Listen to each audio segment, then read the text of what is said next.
ఓం శ్రీ గురుభ్యో నమ. ఓం శ్రీ మహాగణాధిపతే నమ. అందరికీ నమస్కారం.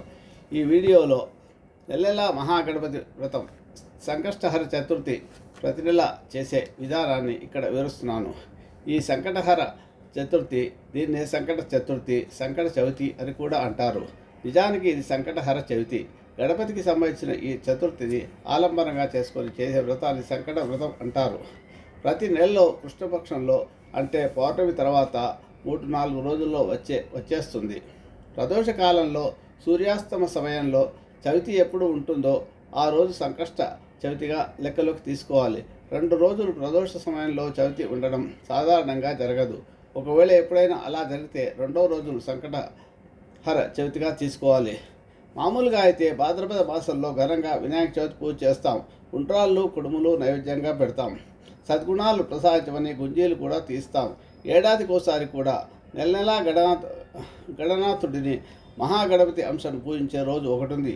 అదే ఈ సంకష్టహర చతుర్థి.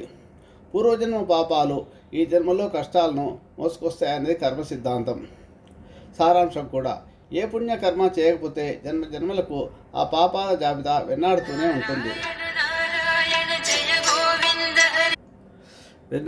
ఉంటాయి. తెలియనంత కాలం బాధ తప్పదు. తెలిసిన తర్వాత ఇంతైనా ఆ వలయం నుంచి తప్పించుకోవడానికి మనం ప్రయత్నించాలి. అది మనిషి యొక్క బాధ్యత. ఈ లక్ష్యంతోనే మన పెద్దలు సంకష్టహర చతుర్దశి ఒక సాధన ప్రక్రియను మనకు ప్రసాదించారు. భాద్రపద శుద్ధ చవితి నాడు వినాయక వ్రతాన్ని ఆచరించడం తెలిసిందే కదా. మళ్ళీ ఈ సంకష్ట చతుర్థి ఏమిటి, దీనిలో మహాగణపతిని అర్పించే విధానం ఏమిటి అన్న ప్రశ్న తలెత్తకమాందు ప్రతి ఒక్కరికి. జవాబు తెలుసుకుంటే మహాగణపతి మహిమ ఎంతటిదో స్పష్టమవుతుంది.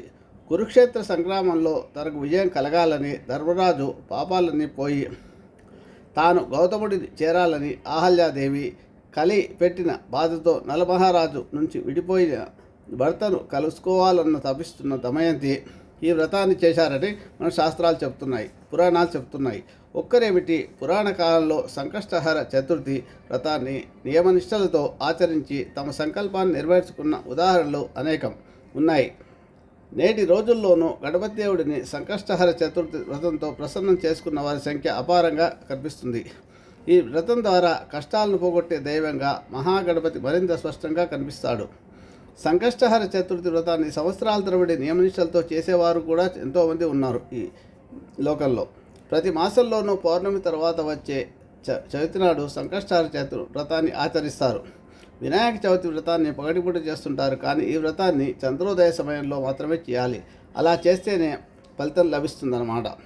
వినాయక చవితి రాత్రి నాడు చంద్రదర్శనం దోషం, కానీ ఈ సంకష్ట చతుర్థి నాడు మాత్రం తప్పనిసరిగా చవితి తిథి చంద్రోదయ సమయానికి ఉన్నప్పుడు మాత్రమే వ్రతం చేయాలి, దర్శించుకోవాలి.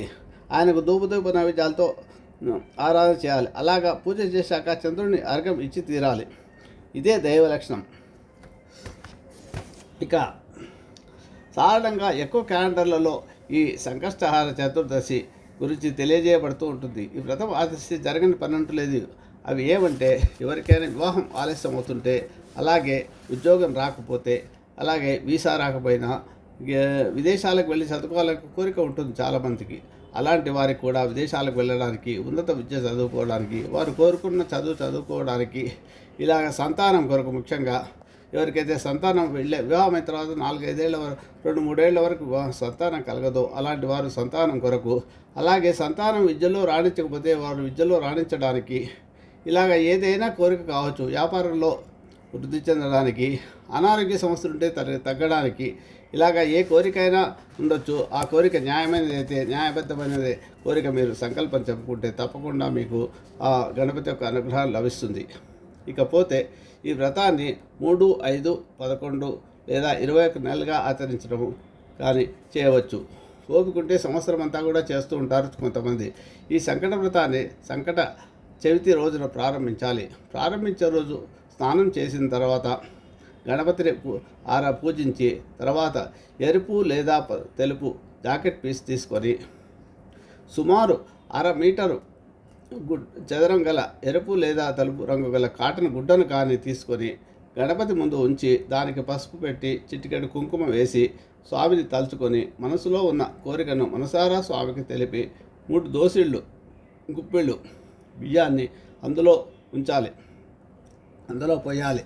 ఆ తర్వాత 2 ఎండు ఖర్జూరాలు 2 వక్కలు దక్షిణ ఉంచి తమలపాకులను 2 తమలపాకులు కూడా అందులో ఉంచాలి.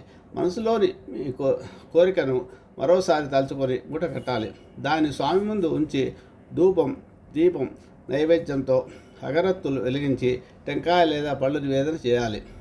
ఇంట్లోనే ఒక చోట గణపతిని ఉంచి ప్రదక్షిణ చేయవచ్చు. పూజలో ఉన్న గణపతిని మాత్రం తీయకండి. శారీరకంగాను మానసికంగాను స్వామికి ఎంత సేవ చేశామన్నది ముఖ్యం, అంతేకాని ఎన్ని టెంకాయలు సమర్పించాము ఎన్ని పళ్ళు వేయించామన్నది ముఖ్యం కాదు.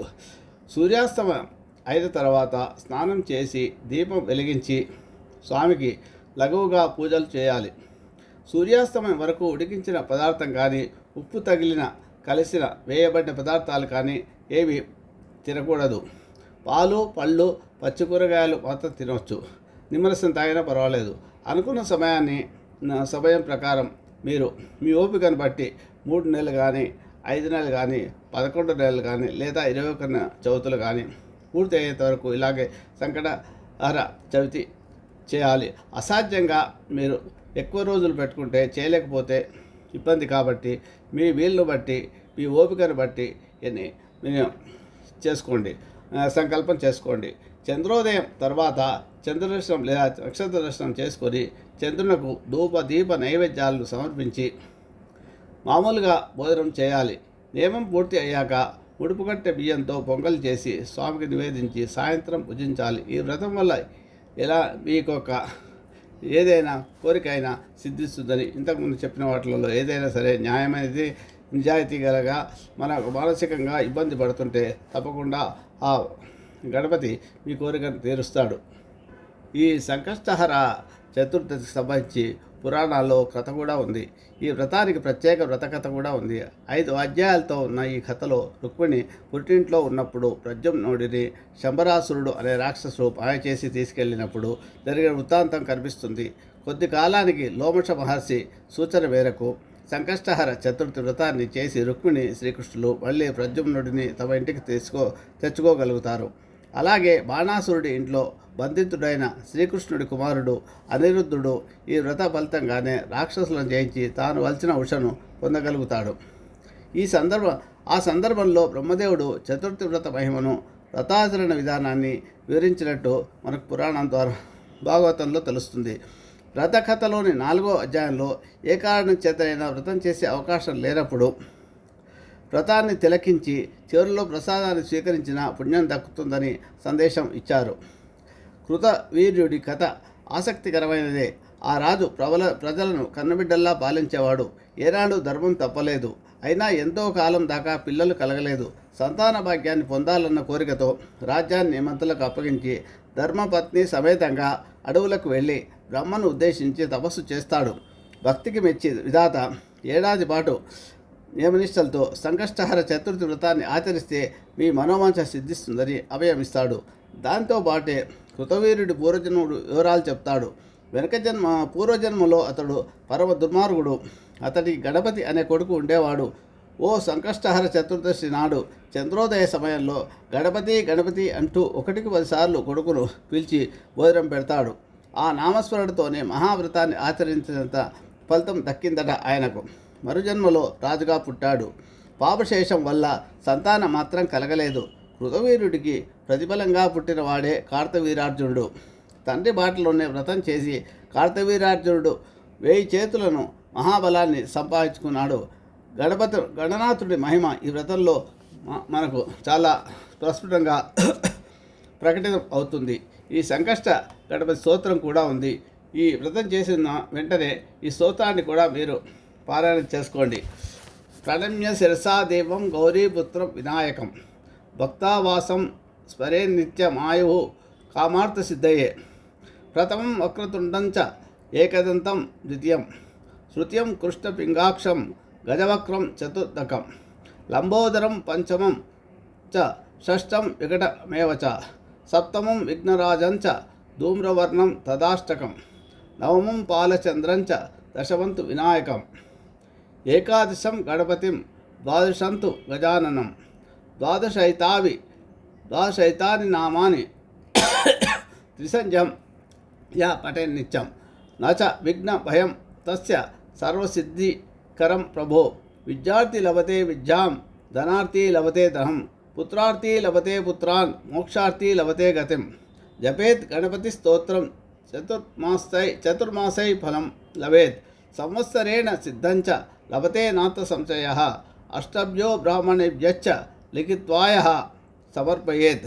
తస్య విద్యా భవేత్ సర్వా గణేశస్య ప్రసాదతః అని ఈ స్తోత్రాన్ని కూడా పారాయణం చేయండి. దీనివల్ల మీకు మీ కామ్యాలన్నీ తీరుతాయి. ప్రతి విషయంలోనూ మీకు న్యాయంగా, నీతిబద్ధంగా, మీకు అనుభవంలో అనారోగ్య సమస్యలైనా కూడా తగ్గుతాయి. తప్పకుండా ఈ వ్రతాన్ని ఆచరించి మీ కోరికలు తీర్చుకోండి. శుభమస్తు.